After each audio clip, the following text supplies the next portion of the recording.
Good evening. आज हम history और पॉलिटिकल के कुछ इंपॉर्टेंट क्वेश्चन डिस्कस करेंगे। यहाँ से आपको आने वाले एग्जाम में काफ़ी क्वेश्चन देखने को मिलेंगे। तो चलिए देखते हैं आज का पहला प्रश्न। Which of the following contains the Gayatri मंत्र? इनमें से किस में गायत्री मंत्र शामिल है? तो गायत्री मंत्र ऋग्वेद में शामिल है। ऑप्शन ए इसका सही आंसर होगा, ऋग्वेद। चतुर्थ बौद्ध संगति किसके द्वारा आयोजित की गई? चतुर्थ बौद्ध संगति जो है वो कनिष्क के द्वारा आयोजित हुई। ऑप्शन बी इसका सही आंसर होगा। Who was a great ruler of Kalinga in ancient time? पुरातन समय में कलिंग का महान शासक कौन था? तो कलिंग का जो महान शासक था पुरातन समय में वो खारवेला था। ऑप्शन सी इसका सही आंसर होगा, खारवेला। नेक्स्ट क्वेश्चन देखिए। बंगाल में भक्ति आंदोलन के कौन से संत थे? तो बंगाल में जो भक्ति आंदोलन के संत थे वो कौन थे? चैतन्य थे। ऑप्शन डी इसका सही आंसर होगा, चैतन्य। फोर्थ क्वेश्चन देखिए। बहमनी राज्य की राजधानी थी, तो बहमनी राज्य की राजधानी कौन सी थी? बहमनी राज्य की राजधानी गुलबर्ग थी। ऑप्शन डी इसका सही आंसर होगा, गुलबर्गा बहमनी राज्य की राजधानी थी। Option D. सिक्स्थ क्वेश्चन देखिए। The capital of the Mughal empire was shifted from Agra to Delhi by? तो मुगल साम्राज्य की राजधानी आगरा से दिल्ली किसने बनाई? तो आगरा से दिल्ली मुगल साम्राज्य की राजधानी किसने बनाई? शाहजहां ने आगरा से दिल्ली मुगल साम्राज्य की राजधानी स्थानांतरित की। गुरु Govind Singh was born at which place? तो गुरु गोविंद सिंह का जन्म किस स्थान पर हुआ? तो गुरु गोविंद सिंह का जन्म पटना में हुआ। ऑप्शन बी इसका सही आंसर होगा, पटना में गुरु गोविंद सिंह का जन्म हुआ। नेक्स्ट क्वेश्चन देखिए। Tipu Sultan ruled from? टीपू सुल्तान ने कहाँ से शासन किया? तो टीपू सुल्तान ने जो है वो कहाँ से? श्री रंगपट्टनम से शासन किया। ऑप्शन ए इसका सही आंसर होगा, Shri Rangapattanam. Option A. Ninth question देखिए। कौन सा सबसे पुराना स्मारक है? अजंता है, कुतुब मीनार है, ताजमहल है या फिर खजुराहो है? तो सबसे पुराना जो है वो अजंता है। ऑप्शन ए इसका सही आंसर होगा, नाइन्थ का अजंता। ये क्वेश्चन काफ़ी इंपॉर्टेंट है और वीडियो को आप पूरा देखिएगा। यहाँ से आपको आने वाले एग्ज़ाम में काफ़ी हेल्प मिलेगी और काफ़ी क्वेश्चन देखने को मिलेंगे। नेक्स्ट क्वेश्चन देखिए। प्रसिद्ध कांस्य की नटराज की मूर्ति उदाहरण है? तो प्रसिद्ध कांस्य की नटराज की जो मूर्ति है वो किसका उदाहरण है? गांधार कला का है, गुप्त कला का है, मौर्य कला का है या फिर चोल कला का है? तो वो चोल कला का उदाहरण है। ऑप्शन ए सही आंसर होगा, टेंथ का ऑप्शन ए। आगे चलते हैं। 11th क्वेश्चन देखिए। किस कला को जहांगीर ने मुख्यतः संरक्षण दिया? विच art did Jahangir mainly patronise? तो 11th का सही आंसर होगा पेंटिंग। ऑप्शन डी इसका सही आंसर होगा, पेंटिंग। 12th क्वेश्चन देखिए। The city of Agra was founded by? तो आगरा की सिटी की स्थापना किसने की? तो city of Agra was founded by Sikandar Lodhi. Option D इसका सही आंसर होगा, सिकंदर लोधी। 12th का ऑप्शन डी सही आंसर होगा, सिकंदर लोधी। 13th क्वेश्चन देखिए। द फेमस बुक गीत गोविंद वॉज रिटन बाई? तो प्रसिद्ध पुस्तक गीत गोविंद के रचयिता कौन थे? तो गीत गोविंद के जो रचयिता थे वो कौन थे? गीत गोविंद के रचयिता जयदेव थे। ऑप्शन डी इसका सही आंसर होगा, जयदेव गीत गोविंद के रचयिता थे। 14th क्वेश्चन देखिए। The battle of Talikota was fought in which year? तो तालीकोटा की लड़ाई कब हुई? तो तालीकोटा की जो लड़ाई है वो कब हुई? 1565 ईस्वी में हुई। ऑप्शन बी इसका सही आंसर होगा। कामरूप किसका पुराना नाम था? असम का, त्रिपुरा का, नागालैंड का या मिजोरम का? तो कामरूप जो था असम का पुराना नाम था। ऑप्शन ए इसका सही आंसर होगा, असम का पुराना नाम कामरूप था। असहयोग आंदोलन किसके द्वारा शुरू किया गया? 16th क्वेश्चन देखिए। असहयोग आंदोलन किसके द्वारा शुरू किया गया? तो ये महात्मा गांधी के द्वारा शुरू किया गया। ऑप्शन डी इसका सही आंसर होगा। The Simon commission was concerned with? तो साइमन कमीशन का संबंध किससे था? तो साइमन कमीशन का जो संबंध था वो किससे था? संवैधानिक सुधारों से, कॉन्स्टिट्यूशनल रिफॉर्म से साइमन कमीशन का संबंध था। ऑप्शन ए इसका सही आंसर होगा। 18th क्वेश्चन देखिए। भारत में अंग्रेजी में शिक्षा की शुरुआत किसने की? तो भारत में अंग्रेजी में शिक्षा की शुरुआत लॉर्ड मैकॉले ने की। ऑप्शन सी इसका सही आंसर होगा, लॉर्ड मैकॉले। Option C. सभी तीनों गोलमेज सम्मेलन कहाँ हुए? तो जो तीनों गोलमेज सम्मेलन थे वो कहाँ हुए थे? All the round table conferences were held in London. Option D इसका सही आंसर होगा London. The first Indian women president of Indian national Congress was. भारतीय राष्ट्रीय कांग्रेस की प्रथम भारतीय महिला अध्यक्षा कौन थी? तो वो सरोजनी नायडू थी। ऑप्शन ए इसका सही आंसर होगा। भारतीय महिला अध्यक्ष जो थी वो सरोजनी नायडू थी। Option A. नेक्स्ट देखिए 21। The Indian constitution was enforced on. भारतीय संविधान कब लागू हुआ? तो भारतीय संविधान 26 जनवरी 1950 को लागू हुआ। ऑप्शन बी इसका सही आंसर होगा। 26 जनवरी 1950 को भारतीय संविधान लागू हुआ। 22 देखिए। The part of the constitution that reflects the mind and ideals of the frames. भारतीय संविधान का हिस्सा जो बनाने वालों के मनस्थिति और उसूलों को दर्शाता है वो कौन सा है? तो वो है ऑप्शन सी इसका सही आंसर होगा प्रस्तावना। ऑप्शन सी 22 का। 23 देखिए। संसद का कौन सा ऊपरी सदन है? तो संसद का कौन सा ऊपरी सदन है? ये तो आप सबको पता ही है, काफ़ी बार पूछा जा चुका है। राज्यसभा जो है संसद का ऊपरी सदन है। ऑप्शन बी इसका सही आंसर होगा। What is the minimum age for being the member of Lok Sabha. Lok Sabha के सदस्य बनने के लिए न्यूनतम उम्र क्या है? लोकसभा के सदस्य बनने के लिए न्यूनतम उम्र जो है वो 25 वर्ष है। ऑप्शन ए इसका सही आंसर होगा 25 वर्ष। For what period does the vice president of India hold office. Bharat के उपराष्ट्रपति का कार्यकाल कितने वर्ष का होता है? तो भारत के उपराष्ट्रपति का कार्यकाल 5 वर्ष का होता है। ऑप्शन डी इसका सही आंसर होगा 5 वर्ष। नेक्स्ट क्वेश्चन देखिए 26। भारत के राष्ट्रपति के खिलाफ महाभियोग कौन शुरू कर सकता है? तो भारत के राष्ट्रपति के खिलाफ महाभियोग कौन शुरू कर सकता है? आइदर हाउस ऑफ पार्लियामेंट, दोनों सदनों में से कोई भी सदन। ऑप्शन सी इसका सही आंसर होगा 26 का। 27 देखिए। द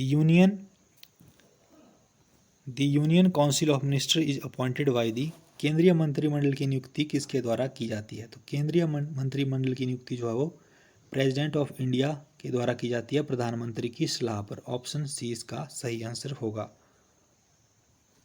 नेक्स्ट देखिए 28 क्वेश्चन।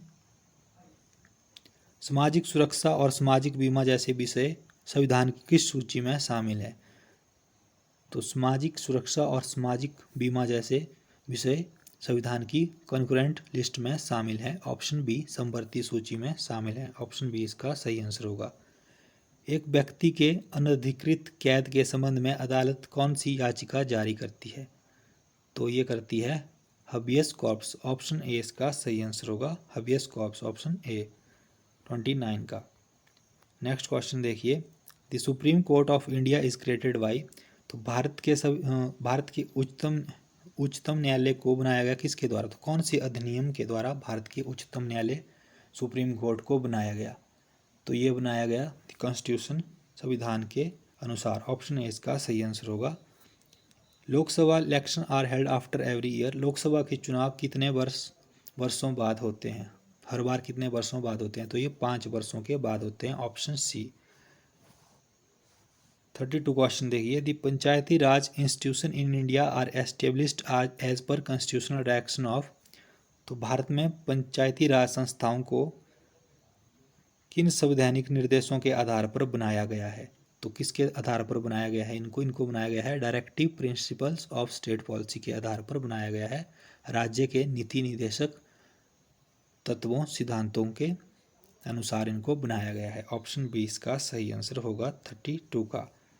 नेक्स्ट क्वेश्चन देखिए 33। NITI Aayog is an. नीति आयोग क्या है? एक एग्जीक्यूटिव बॉडी है, या फिर एक विधिक संस्था है, या फिर एक संवैधानिक संस्था है, या फिर इनमें से कोई नहीं? तो नीति आयोग क्या है? नीति आयोग एक एग्जीक्यूटिव बॉडी है। ऑप्शन ए इसका सही आंसर होगा। नीति आयोग एक एग्जीक्यूटिव बॉडी है। ऑप्शन ए इसका सही आंसर है। नेक्स्ट क्वेश्चन देखिए। The national anthem was first संग इन विच ईयर। राष्ट्रीय गान प्रथम बार किस वर्ष गाया गया? तो राष्ट्रीय गान जो है प्रथम बार वो कब गाया गया? ये गाया गया 1911 में। ऑप्शन ए इसका सही आंसर होगा। The the formation of linguistic state in India started with, Bharat में भाषा के आधार पर राज्यों का गठन की शुरुआत कहाँ से हुई? तो सबसे पहले जो भाषा के आधार पर राज्य बनाया गया था वो कौन था? वो आंध्र प्रदेश था। ऑप्शन सी इसका सही आंसर होगा, आंध्र प्रदेश। नेक्स्ट चलिए 36 क्वेश्चन देखिए। National income is the same as, राष्ट्रीय आय इनके समान है। तो राष्ट्रीय आय किसके समान है? यह है net national product at factor cost. Option D इसका सही आंसर होगा, उपादान लागत पर शुद्ध राष्ट्रीय उत्पाद। ऑप्शन डी इसका सही आंसर होगा। नेक्स्ट क्वेश्चन देखिए 37। Physical policy is connected with, ये काफ़ी बार पूछा जा चुका है, काफ़ी इंपॉर्टेंट क्वेश्चन है। तो फिजिकल पॉलिसी जो है वो, फिजिकल पॉलिसी जो है वो पब्लिक रेवेन्यू एंड एक्सपेंडिचर से संबंधित है। ऑप्शन सी इसका सही आंसर होगा, जन राजस्व और खर्च। फिजिकल पॉलिसी जन राजस्व और खर्च से संबंधित है। 1 रुपी currency nodes bear the signature of, 1 रुपये के करेंसी नोट पर किसके हस्ताक्षर होते हैं? जो भारत का 1 रुपये का करेंसी नोट होता है उस पर किसके हस्ताक्षर होते हैं? तो उसमें होते हैं फाइनेंस सेक्रेटरी ऑफ इंडिया के। ऑप्शन डी इसका सही आंसर होगा। 39 क्वेश्चन देखिए। इन्फ्लेशन इम्प्लाइड, मुद्रास्फीति का जो अर्थ है वो क्या है? तो मुद्रास्फीति का जो अर्थ है वो क्या है? Rise in general price index, साधारण मूल्य सूचकांक में वृद्धि। ऑप्शन सी इसका सही आंसर होगा, rise in general price index. The concept of 5 year plans in India was introduced by, Bharat में पंचवर्षीय योजना की संकल्पना किसने लागू की? तो भारत में पंचवर्षीय योजना की संकल्पना जो है वो जवाहरलाल नेहरू ने लागू की। ऑप्शन बी इसका सही आंसर होगा, जवाहरलाल नेहरू। 41 क्वेश्चन देखिए। Antyodaya program was chiefly aimed at the upliftment of, Antyodaya कार्यक्रम का जो मुख्य उद्देश्य था वो क्या था? किसको उठाना, किसकी स्थिति में सुधार करना अंत्योदय प्रोग्राम का उद्देश्य था? तो जो रूरल पुअर्स हैं उनको उठाना अंत्योदय प्रोग्राम का उद्देश्य था, ग्रामीण गरीबों को उठाना। To which country did Karl Marx belong, Karl Marx किस देश से संबंधित थे? तो कार्ल मार्क्स जो थे वो कहाँ से थे? ये जर्मनी से संबंधित थे। ऑप्शन सी इसका सही आंसर होगा। दी हेडक्वार्टर ऑफ WHO, आज WHO का मुख्यालय जो है वो कहाँ पर है? तो WHO का मुख्यालय जो है वो जिनेवा में है। ऑप्शन ए इसका सही आंसर होगा, जिनेवा। नेक्स्ट क्वेश्चन देखिए 44। Which is not an example of indirect tax, इनमें से कौन सा अप्रत्यक्ष कर का उदाहरण नहीं है? तो इनमें से अप्रत्यक्ष कर का जो उदाहरण है वो कौन सा नहीं है? एक्सपेंडिचर टैक्स अप्रत्यक्ष कर का उदाहरण नहीं है। ऑप्शन डी इसका सही आंसर होगा, एक्सपेंडिचर टैक्स जो है वो अप्रत्यक्ष कर का उदाहरण नहीं है, यानी कि इनडायरेक्ट टैक्स का उदाहरण एक्सपेंडिचर कर नहीं है।